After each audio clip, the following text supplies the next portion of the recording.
The era of Andrew Jackson, also known as Jacksonian Democracy.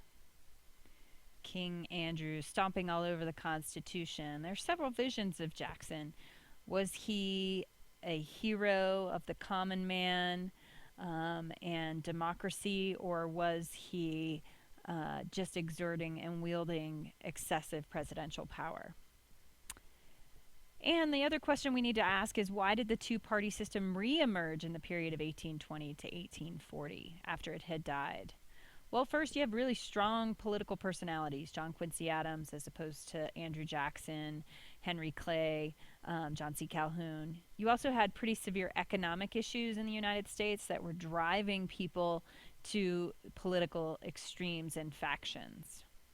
And then you had this fight over the states' rights, still ongoing, whether or not the federal government was going to be supreme or the states were going to be supreme, and the issue of slavery, even though we had the Missouri Compromise and the Compromise of 1820, states were still debating as they entered the Union whether or not those new territories should be slavery free. So this is sort of the end of the era of the No Party, and this is a little bit of review when we go back to the election of 1824. This era of No Party breaks down. You have Jackson seems to have won by a narrow victory. He got 43% of the popular vote, and John Quincy Adams received 30%. And because nobody received the majority, it gets thrown into the House of Representatives, and the corrupt bargain is struck. Clay forges an Ohio Valley New England coalition, and they secure the White House for John Quincy Adams, and then he gets himself appointed to Secretary of State. Then elections become much more based on popular support after that. So the election of 1828 looks much different. You have Andrew Jackson running against John Quincy Adams, and he does win by a majority of the electoral votes. He's working towards election as soon as the election of 1824 is over.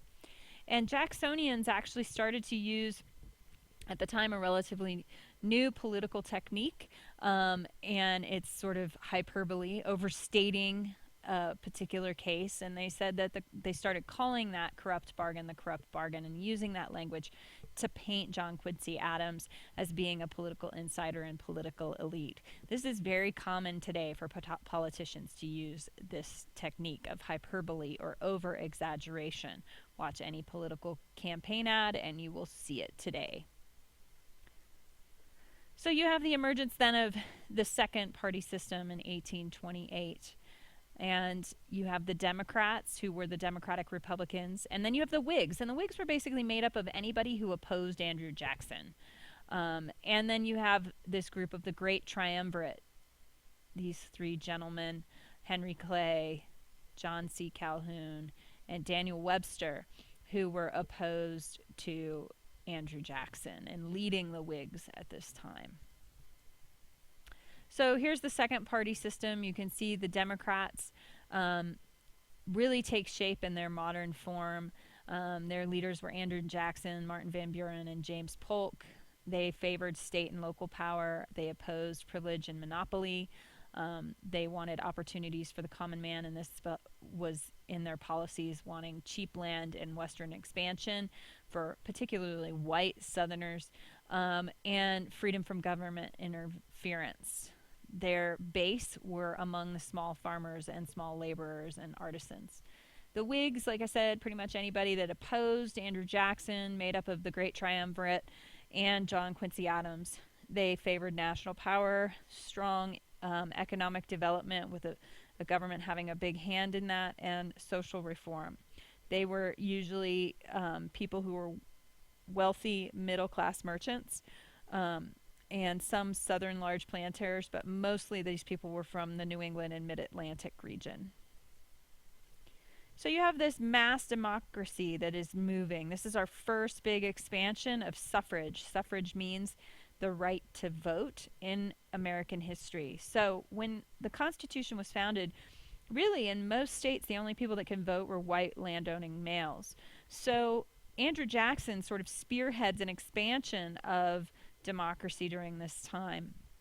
And we see that in the change in electoral politics and electoral rules in a lot of states. You see that in Jackson's economic policy, sort of the democratization of economics and westward movement.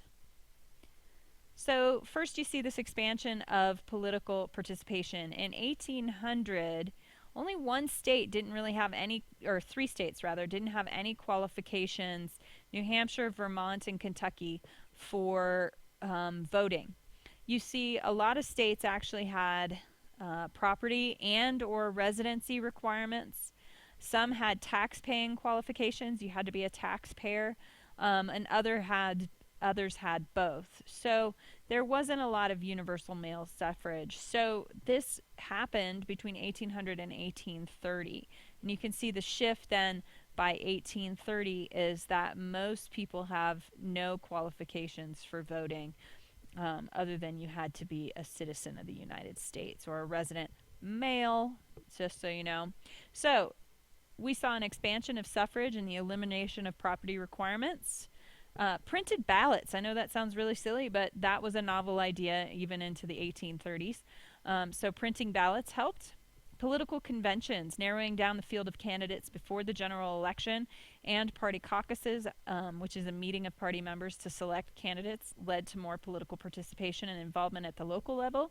And candidates had to have broad popular appeal to a wide range of socioeconomic classes. And then you actively had them campaigning. This is the birth of the modern political campaign during this time. You also had newspapers taking a stand, and partisanship, which means leaning to one party or another, is what partisanship means. And so you had newspapers taking a stand. Before the Civil War, voter turnout was pretty low, and as we approach the Civil War, you see that it's increasing. And right in here in the 1830s, you see sort of to 1840 this dramatic increase, and a lot of that has to do with those expansions of suffrage and those political campaigns and sort of that change in the electoral process. So what was Jacksonian democracy? Andrew Jackson called himself a Democrat, and he had a specific vision of America's democracy, which was different than Jefferson's vision. So his democratic agenda and his vision for a democratic America included interest in the common man, and you could put air quotes around common man, a limited federal government, westward expansion, and a rotation in office, not necessarily the spoils system, but he was a big fan of the spoils system and did use it to give people key positions in government. So here's some population trends. First of all, you can see people moving west, as we have talked about several times in the 1830s. And as a result, you see the displacement of Indians. And in fact, Andrew Jackson was a big proponent on actually moving or removing Indians from lands that could be farmed by whites and then become economically viable in that region. So from the 1790s to the 1820s, the United States treated Native Americans as foreign nations and created treaties with them. However, they did not necessarily abide by those treaties. Then we get this process of assimilation where we want the Native Americans to look like us, walk like us, talk like us, and act like us. And the sooner they did that, the better for them and for us. We had this movement where they were noble savages to be honored, but educated to just plain savages. So you can see here's a typical portrayal during this time of a noble savage, very romanticized vision of the Native American. So this process of assimilation was an actual American policy where natives were encouraged to adapt and adopt white culture to their own. And here you see this native savage right here, or this Native American dressed even in European style clothing. Indian Civilization Fund was set up in 1819 to establish money to assimilate these Native Americans. It encouraged a conversion to Christianity, farming versus nomadic lifestyles, and created schools for Indian children. And often children were removed from their homes and their families and sent to these boarding schools. Their hair was cut off and they were forced to learn and speak English. From 1750 to 1830, you can see the land that was ceded, meaning given up by the Native Americans, either through treaties or forcefully, through war and that sort of thing. So you can see they're just essentially being pushed out of the United States. The southern Indian nations before Indian removal, which was a policy that was pushed by Andrew Jackson after the Seminole Wars, he really felt that these Native Americans needed to get out of the way so that white farmers could begin to farm those areas and move westward. So he pushed for Congress to pass the Indian Removal Act, and it resulted in the Black Hawk War. You had 5 civilized tribes: the Creek, the Chickasaw, the Choctaw, and the Cherokee, which were all on that last map. And they actually sued the Cherokee Nation, the state of Georgia, to get an injunction against their removal. But the court ruled that they were wards of the U.S. government, and it resulted in their actual expulsion from the state. In the case of Worcester versus Georgia in 1832, the Supreme Court ruled that the Cherokee Nation was a distinct community. A lot of these people had developed self-government, had engaged in public policies, and were doing a lot of this on their own. But despite that, it was almost too little too late, and they were still being pushed out. They were ruled that they were not, the U.S.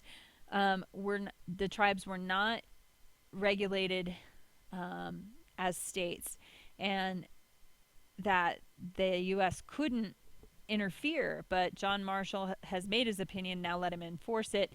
As we'll see in the future as well, it's really hard if you don't have a president and an executive branch to support those Supreme Court decisions. So Andrew Jackson required the forced relocation of all of those Eastern Indian tribes and what became known as the Trail of Tears. And they were pushed ultimately all the way west of the Mississippi on what was known as the Trail of Tears. So you can see here's the Indian removal from 1820 to 1843 to reservations that are out here out west. Totally different land and everything. And mind you, there are already tribes that live here, and thousands of people died as a result of this Indian Removal Act as well. So that's all for Andrew Jackson, part 1. Stay tuned for part 2.